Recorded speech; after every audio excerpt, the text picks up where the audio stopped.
کپڑا پاک کرنے کا کیا طریقہ ہے؟ کیا واشنگ مشین میں سارے کپڑے پاک ناپاک ایک ساتھ ڈال دیں تو وہ دھل کر پاک ہو جاتے ہیں، یا جو ناپاک ہے اس کو پاک کرنا پڑتا ہے، اور اس کا طریقہ کیا ہے؟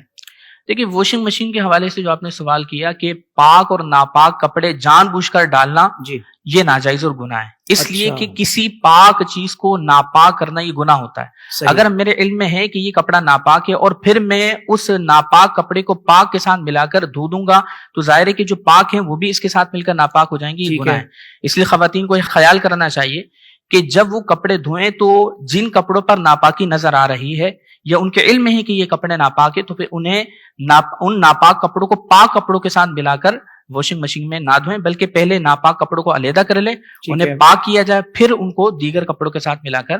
دھونا چاہیے۔ ٹھیک ہے، کپڑا پاک کرنے کا طریقہ کیا ہے؟ اس میں دو صورتیں ہوتی ہیں۔ ایک ہے کہ آپ اگر جاری پانی میں کپڑا پاک کر رہے ہیں، جیسے نل کا پانی ہے، جاری پانی کے حکم میں ہے، تو اگر آپ جاری پانی میں کپڑا پاک کر رہے ہیں تو اس کا طریقہ یہ ہوتا ہے کہ آپ کپڑے کو اس پانی کے نیچے لے جائیں اور اتنی دیر تک آپ دھوتے رہیں کہ آپ کا غالب گمان یہ کہے کہ پانی ناپاکی کو لے کر جا چکا ہے۔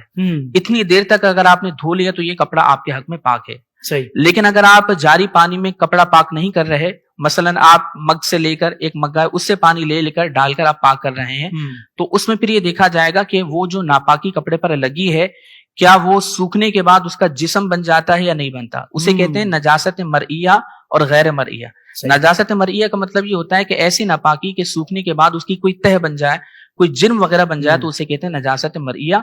اور ایسی ناپاکی کے سوکھنے کے بعد اس کا کوئی جسم وغیرہ نہ بنے، یہ غیر مرئیہ کہلاتی ہے۔ ٹھیک ہے، تو اگر نجاست مرئیہ کپڑے پر لگی ہے اور جاری پانی میں کپڑا پاک نہیں کر رہے تو اس کا طریقہ یہ ہوتا ہے کہ بس آپ کپڑے کو اتنا دھوئیں کہ وہ پانی اس نجاست کے عین کو ہٹا دے، وہ جو عین نجاست ہے اس کو زائل کر دے، اور ساتھ ساتھ اس کا اثر بھی ختم ہو جائے، ٹھیک، تو یہ کپڑا پاک ہو جائے گا۔ صحیح، ہاں، اگر اثر زائل کرنے میں جیسے صابن وغیرہ استعمال کرنا پڑے گا، ناپاکی اپنے مقام سے ہٹ چکی ہے لیکن اس کا نشان ابھی باقی ہے، تو اگر نشان زائل کرنے میں اگر صرف یا صابن وغیرہ استعمال کرنے کی ضرورت پڑے گی تو فقہا فرماتے ہیں کہ پھر یہ نشان معاف ہے، اس میں اس شخص کو اس کا مکلف نہیں کیا جائے۔ صحیح۔ دوسری صورت یہ کہ نجاست غیر مرئیہ لگی جس کا سوکھنے کے بعد کوئی جسم وغیرہ نہیں بنتا، اس کا حکم یہ ہوتا ہے کہ اگر وہ جاری پانی میں پاک نہیں کر رہے تو اسے 3 مرتبہ دھونا،